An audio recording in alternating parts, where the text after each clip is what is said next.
ఎవరు నాయనా నీవు? ఎందుకింత ఆవేదన పడుతున్నావు? జీవిత పరమార్థం తెలుసుకోలేక ఆర్తి పడుతున్న అంధం. జీవితానికి పరమార్థం అంటూ ఒకటి ఉన్నలుగుతున్నావా? లేదా స్వామి, వేదాంగాల నెరిగిన మహర్షులు, దేశ దేశాలు జయించిన చక్రవర్తులు, పేద సాద అంతా పుట్టి పెరిగి మరణిస్తున్నారు. వీరంతా మరణించిన తర్వాత ఏమవుతున్నారు స్వామి? పిచ్చివాడా, లోకమంతా ఈ శరీరంతో జీవించి సుఖించాలని తాపత్రయపడుతుంటే మరణించిన తర్వాత ఏమవుతారనే విచారం నీకెందుకు? ఆ విచారం వదులుకో. నీకు అష్టైశ్వర్యాలు కలిగే మార్గం చూపిస్తాను, అనుభవించు. వద్దు స్వామి, అవన్నీ అనుభవించి క్షణికములని క్షుద్రములని తెలుసుకున్నాను. వాటిపై నాకు వాంఛ లేదు. నన్ను బాధిస్తున్న ప్రశ్న ఒక్కటి, మనం ఎక్కడి నుంచి పుడుతున్నాం, ఎక్కడికి పోతున్నాం? ఈ సందేశం నివారించండి. ఈ రహస్యం తెలుసుకోవటానికి దేవతలకే సాధ్యం కాలేదే మానవులకు సాధ్యమవుతుందా?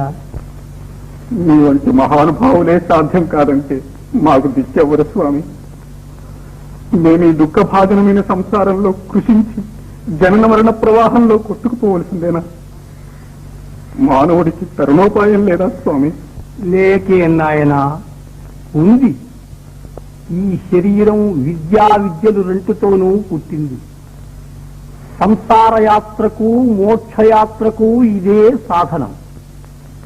అవిద్యచే మోహితులమై కనిపించే ఈ జగత్తు సత్యము నిత్యము అనుకొని దుఃఖభాజనులమై సావు పుట్టుకల కుమ్మరిసారెలో తిరుగుతున్నాం.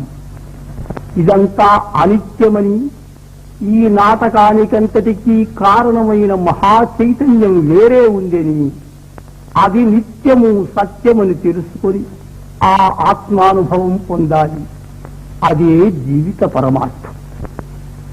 ఆ ఆత్మానుభవం నాకెట్లా కలుగుతుంది స్వామి? భక్తి మార్గంతో కొందరు, జ్ఞాన మార్గంతో కొందరు సాధించారు. కానీ జీవన్ముక్తికి రాజయోగమే సులభోపాయమని పెద్దల మతం. రాజయోగం నాకెవరు ఉపదేశిస్తారు స్వామి? ఆ సమయం వచ్చినప్పుడు పరమాత్మే సద్గురువుని వచ్చి ఉపదేశిస్తాడు. కారు చీకటిలో దారి తెలియక తికమక పడుతున్న నాకు వెలుగు వలె మీరు లభించారు. మీరే నా గురువులు, నా దైవం. ఆ యోగ రహస్యం నాకు బోధి సత్యస్వరూపం చూపించండి. అతి గుప్తమైన ఆత్మ విద్యను నీకు బోధిస్తున్నాను, సావధానుడమై విను. రసాన్ని కట్టేస్తే కాని స్వర్ణం కానట్టు మనస్సును కట్టివేస్తే కాని సత్యము కనిపించదు. మనస్సే మన బంధానికి మోక్షానికి కారణం.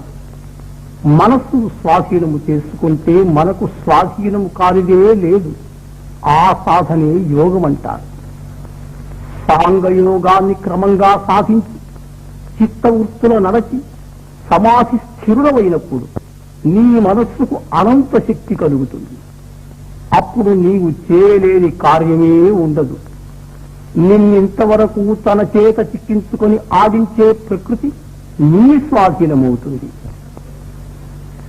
మోక్షం అంటే అదేనా స్వామి? కాదు నాయనా, అది మోక్షానికి మొదటి మెట్టు. ఆ అనంత శక్తి ప్రలోభానికి మోసపోక సుస్థిర చిత్తుడవై ధ్యానిస్తే స్వయం ప్రకాశము, సచ్చితానందమయము, శాశ్వతమునైన స్వస్వరూపానుభవం కేవల జ్ఞాన రూపంగా నీవు అనుభవిస్తావు. తత్వమసి అంటే అది. అప్పుడు నువ్వు నేను ఒకటి. అదే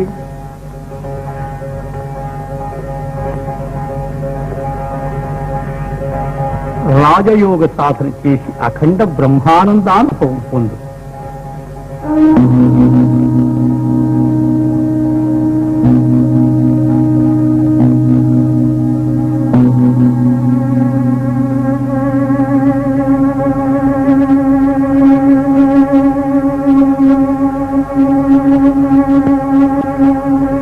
గురు బ్రహ్మ గురు విష్ణు గురుదేవో మహేశ్వర గురు